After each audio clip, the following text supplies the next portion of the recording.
बेटा आज हम करेंगे टॉपिक मैट्रिक्स। मैट्रिक्स क्या होता है? It is an arrangement of element in a row और कॉलम। जैसे it is always represented by capital letter, ये हमेशा कैपिटल लेटर से रिप्रेजेंट करते हैं। और इसमें ये एलिमेंट्स हैं A11, A12, A13, A21, A22, A23, A31, A32 and A32। ये इसके एलिमेंट है। इसको कैसे रीड करेंगे हम? A11 इसको बोलेंगे first row first element, first row first element, first row second element, first row third element. और दिस इज योर रो 1 और R1, ये आपका R2 और ये क्या है आपका R3। ऐसे ही ये आपका आएगा कॉलम 1, कॉलम 2, कॉलम 3, कॉलम 3। अब ये आपका रो 1, रो 2 और रो 3 आ गया। और ये क्या आ गया आपका column 1, column 2 and column 3। Horizontal lines are called row and vertical lines are called column. जो horizontal line है these are called row and vertical lines are called column. और ये जो एलिमेंट है इनको क्या बोलते हैं? Diagonal element. इनको क्या बोलते हैं? Diagonal element. ये डायगोनल एलिमेंट हो गया। अब आपने देखा कि इसकी टोटल कितनी रो है? 3 रो। ये R1, R2, R3। ये क्या है? C1, C2, C3। तो ये इसका मतलब इसका ऑर्डर क्या हो गया? 3 क्रॉस 3। जब भी आपने ऑर्डर लिखना है तो आपका क्या आएगा? Row multiply column. आपने पहले रो लिखनी है फिर कॉलम। ये आपका आ गया 3 क्रॉस 3।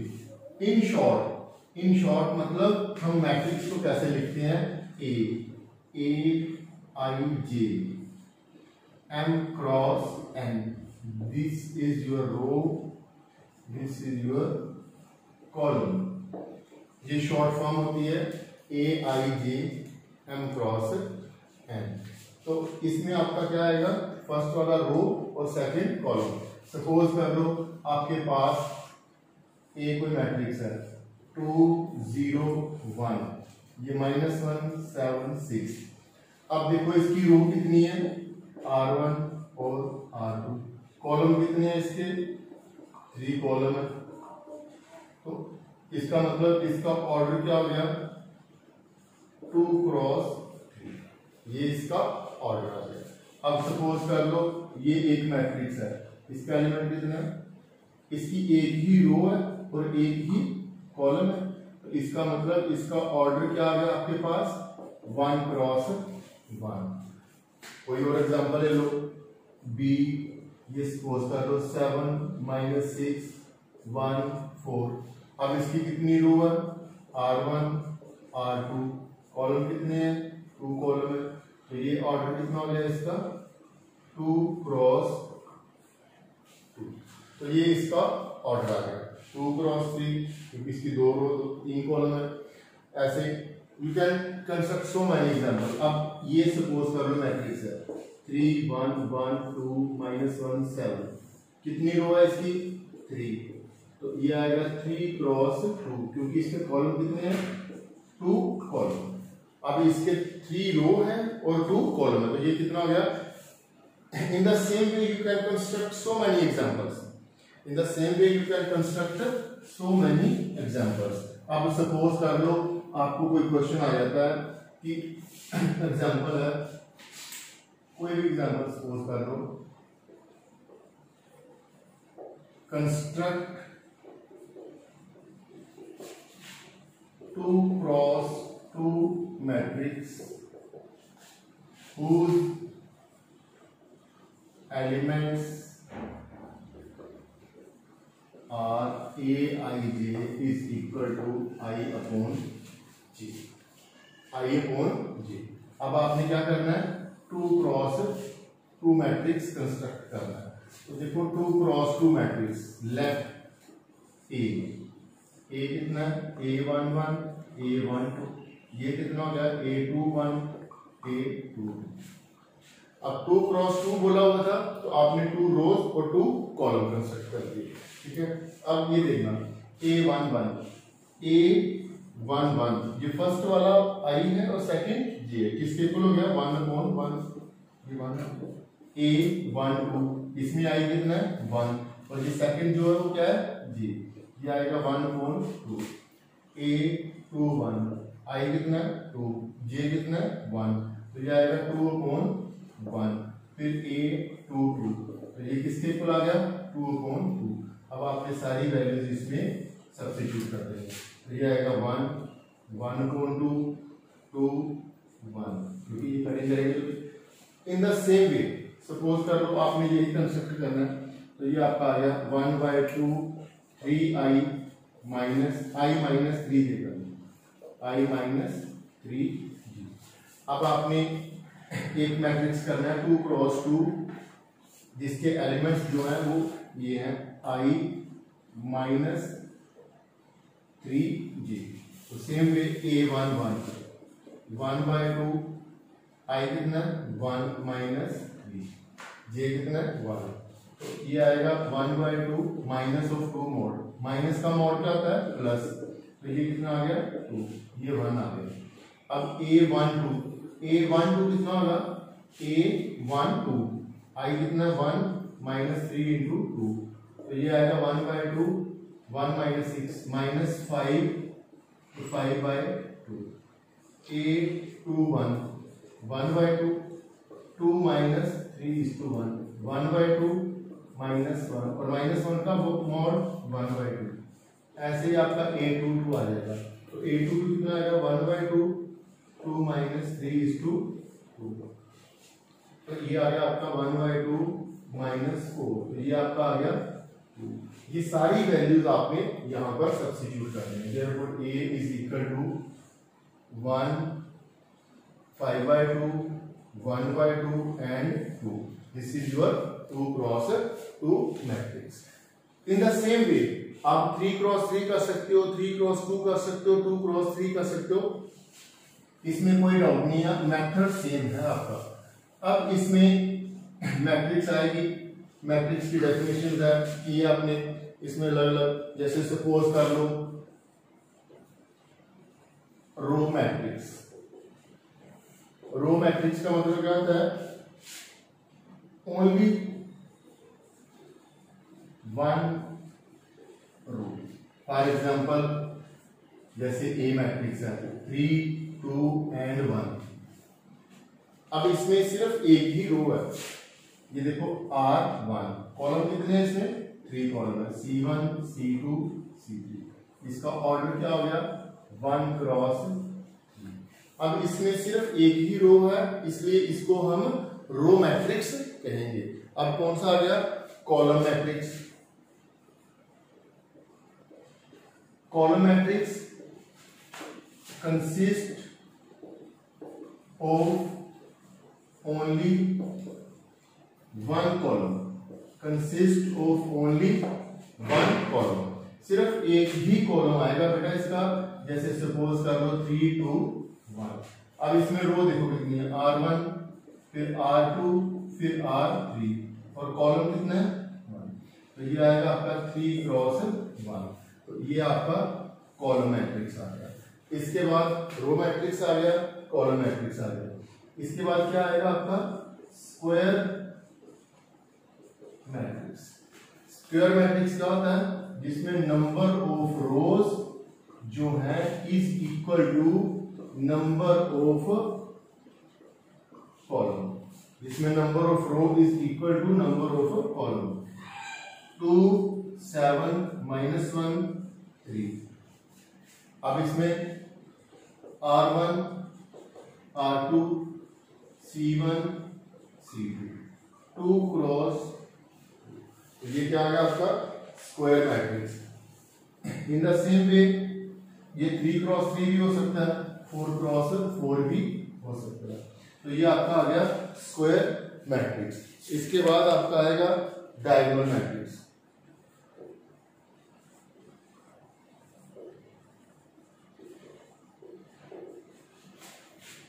जिसमें डायगोनल एलिमेंट 0 -1 2 0, और आप ऐसे भी ले सकते हो 1 3 7 0 0 0 0 0 0।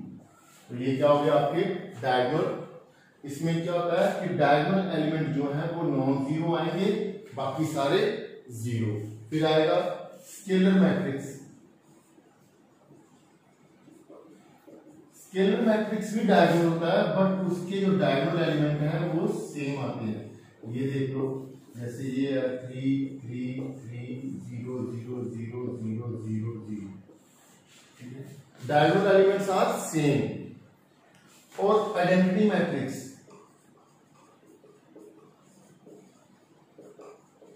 आइडेंटिटी मैट्रिक्स क्या होता है, जिसके डायगोनल एलिमेंट जो है वो 1 हो, इसको I2 भी बोलते हैं, और 1 0 0 0 1 0 0 0 1 इज इक्वल टू I3। ये आपका क्या आ गया स्केलर मैट्रिक्स। क्लियर हो गया। अब इसमें एक चीज देखनी है आपने,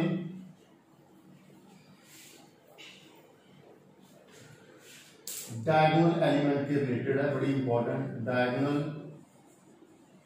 एलिमेंट्स, जैसे आपके पास एक मैट्रिक्स है A11 A12 A13 A21 A22 A23 A31 A32 A33। अब ये देखो इसके diagonal element. For diagonal element इसमें एक चीज सेम आ रही है बेटा, वो देखो क्या है। डायगोनल एलिमेंट में I is equal to J। ये डायगोनल एलिमेंट की डेफिनेशन है, I is always equal to J। ये हम लोग इसको डायगोनल एलिमेंट जो नहीं ले सकते, क्योंकि for diagonal element I is always equal to J। I is always equal to J। अब इसमें नेक्स्ट इक्वल मैट्रिक्स, ये देखना, 2 matrices A and B are said to be equal if corresponding elements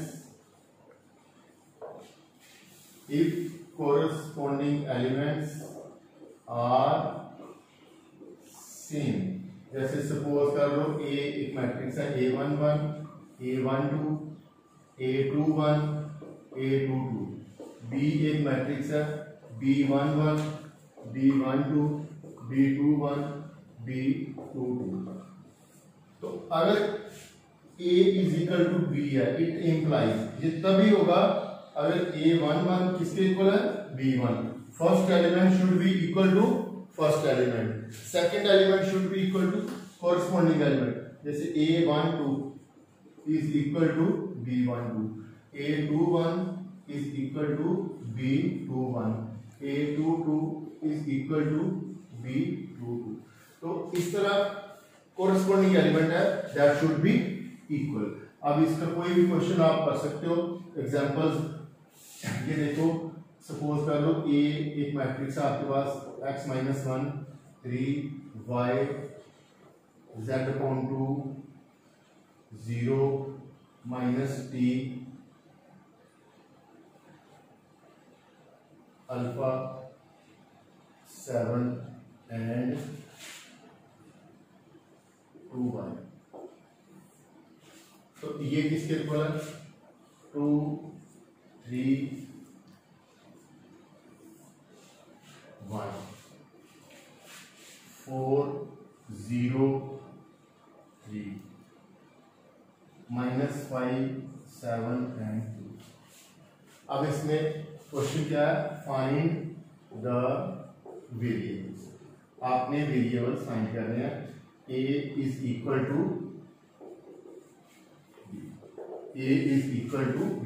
अब दोनों मैट्रिक्स इक्वल है, ये दोनों matrix equal है, इसका मतलब कोरस्पोंडिंग, ये देखो इसका कोरस्पोंडिंग कौन सा आ रहा है, x - 1 इज इक्वल टू 2, तो x किसके इक्वल आ गया 3। ये 3 तो 3 ऑलरेडी इक्वल है क्योंकि ये नोन है, ये इट शुड बी इक्वल, ये दोनों इक्वल होने चाहिए। फिर y किसके इक्वल आ गया 1 के, ऐसे ही z/2 किसके इक्वल आ गया 4 के, माइनस t किसके इक्वल आ गया 3 के, और t किसके इक्वल आ गया -3 के, अल्फा किसके इक्वल आ गया -5 के, 2y is equal to 2, y is equal to 1।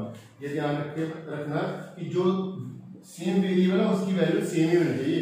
ये नहीं है कि यहाँ पर y1 आ रहा है यहाँ पर 2 आएगा तो आपका इक्वल हो जाएगा, नहीं ऐसा नहीं होगा, ठीक है। तो ये आपका इक्वल मैट्रिक्स का था। अब सपोज कर लो इसका एक क्वेश्चन एक्सरसाइज का, what are the possible order of a matrix if it have 18 element. कहता है कि अगर आपके पास 18 एलिमेंट है तो उसका ऑर्डर क्या होगा। आपने देखो ऑर्डर तो 18 एलिमेंट है, आपने देखना है कि 18 एलिमेंट्स को कैसे अरेंज कर सकते हैं, उसको रो में भी चेंज कर सकते हैं, जैसे 18:1 और 1:18, 9:2, 2:9, 6:3, 3:6। These are the possible order। आपने वो ऑर्डर लिखना है जिसमें 18 एलिमेंट अरेंजमेंट हो जाए, ठीक है। और 18 एलिमेंट जब अरेंज होगी 18:1, 9:2, 6:3।